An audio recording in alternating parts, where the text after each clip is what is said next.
La bruja Isabel se levantó en el gélido silencio de la madrugada un día 2 de noviembre, antes de que el primer rayo de sol tocase la cima de los árboles. Rodeada en su cabaña de hierbas secas, colgando de las vigas y el fragante olor que desprendían, encendió la chimenea y saludó al espíritu del hogar. Un ser que a veces tímidamente se dejaba mostrar como un diminuto y bonachón señor de largas barbas blancas, portando un gorro de lana que le caía en punta sobre la nuca.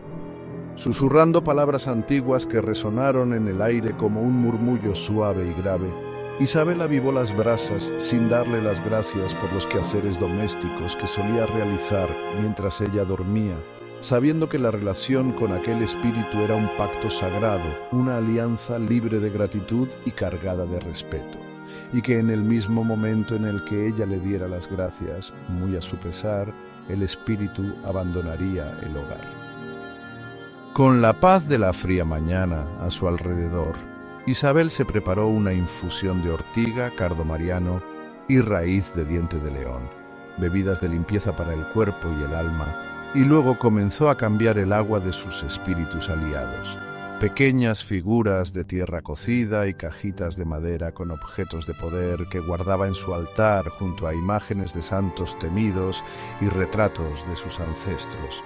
Murmuró palabras de aliento y fue colocando uno por uno los vasos de cerámica con agua fresca a sus pies, pidiéndoles protección y guía en ese día de los fieles difuntos, una jornada especial en la que iría al Camposanto a honrar a sus antepasados. Sus huesos le dolían con el frío, un recordatorio familiar de su propia mortalidad.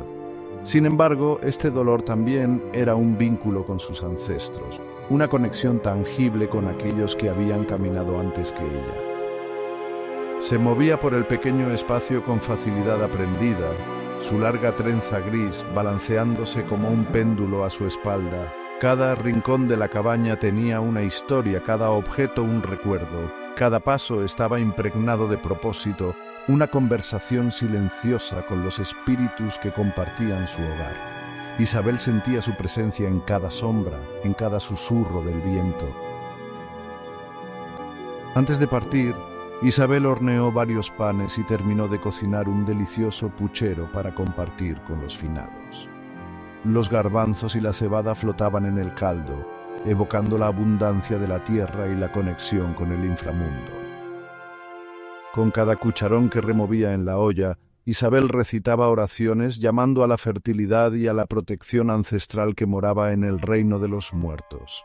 Su presencia se sentía en el aire, una calidez reconfortante que ahuyentaba el frío de los vientos de noviembre que se acercaban. La cabaña no solo era un hogar, sino un lugar de encuentro entre lo terrenal y lo espiritual, un espacio donde Isabel encontraba paz y consuelo. Cuando el sol comenzaba a despuntar, Isabel emprendió el camino al cementerio, hablando con el astro que asomaba, como quien mantiene una conversación con un vecino. Sus rayos de luz eran una reconfortante caricia en sus mejillas que con sentida gratitud ella verbalmente le expresaba. El camino serpenteaba por el corazón del bosque, un derroche de historia y silencio. Cada paso que daba en ese sendero, cubierto de un hermoso manto mullido de hojas secas de color marrón anaranjado, rojo y amarillo, parecía resonar con las historias de generaciones pasadas, un eco de risas y llantos que se entrelazaban en el aire. En lo alto de una colina, a la sombra de la ermita de San Silvestre, el camposanto aguardaba, con sus tumbas cuidadosamente talladas en piedra, orientadas hacia el sol naciente, como si esperaran un juicio final. Pero Isabel sabía que sus antepasados no necesitaban de tal juicio. Ellos habitaban en paz, libres del purgatorio y las condenas, visitándola en sus sueños y en el santuario de su hogar o en sus ajetreos por el bosque. En otras ocasiones era ella misma la que volaba en su escoba al caer la noche para visitarlos en sus propias moradas al otro lado. Isabel escuchó atentamente con los oídos del alma mientras el viento frío susurraba secretos y murmullos de aquellos que habían cruzado el umbral. Unas sombras danzaban en el límite de su visión, un recordatorio constante de la presencia de los espíritus, siempre vigilantes y siempre presentes. Cuando llegó al camposanto, los aldeanos apartaron la vista y empezaron a persignarse. La joven Margarita, nieta del carpintero, trazó un círculo en el suelo a su alrededor con la punta de un cuchillo, mascullando palabras de protección, escupiendo al suelo y diciendo: «Cruz, cruz, perro maldito». Isabel la miró con una sonrisa y lanzó una carcajada. «Tranquila, Margarita, no soy yo la que deberías temer, sino al demonio que duerme bajo tu techo». Ante esto, la joven salió corriendo despavorida, llevándose consigo al resto de los aldeanos que murmuraban. Isabel se apresuró a limpiar las tumbas vandalizadas de sus familiares, cubiertas de piedras, de sal y de algunos elementos religiosos cristianos. Un intento desesperado por parte de los habitantes de la comarca de acallar los poderes que tanto temían y no entendían. Las tumbas de sus familiares estaban apartadas del resto de los sepulcros de la comunidad a modo de castigo, justo fuera de los límites del camposanto. Allí se arrodilló Isabel sobre el suelo húmedo y frío para encender unas velas y decorar los sepulcros con flores frescas y fragantes. Con una tierna sonrisa y algunas lágrimas que corrieron por sus mejillas, fruto del dolor que le causaba la mezquindad de los aldeanos, se sentó a comer en compañía de los suyos. La olla de puchero, rico y oscuro como la medianoche, seguía humeando aún. Su aroma un abrazo fragante que acercaba a sus ancestros, como si el tiempo se desvaneciera en el aire. La luz suave y cálida de las velas parpadeaba sobre los sepulcros, un símbolo de esperanza y amor eterno, iluminando el camino para los espíritus que regresaban. Isabel rememoraba historias y recuerdos compartidos con ellos, cada anécdota un puente entre el pasado y el presente. Fue entonces cuando vio a su madre sentada sobre su propia tumba y una chispa de alegría mezclada con ironía iluminó su rostro. «Madre, no te esperaba. ¿No deberías estar en el purgatorio pagando tus pecados?», dijo Isabel riendo. Pero su madre también se rió despreocupada. «Ah, esos clérigos ignorantes que no saben más que meter miedo en el cuerpo a los pobres aldeanos. Realmente están causando un daño más grande del que imaginas, sobre todo para los que no nos sometemos a sus rancias invenciones, a las que ellos llaman doctrina y verdad sacrosanta. Se acercan tiempos muy duros, hija, pero tu corazón no debe flaquear».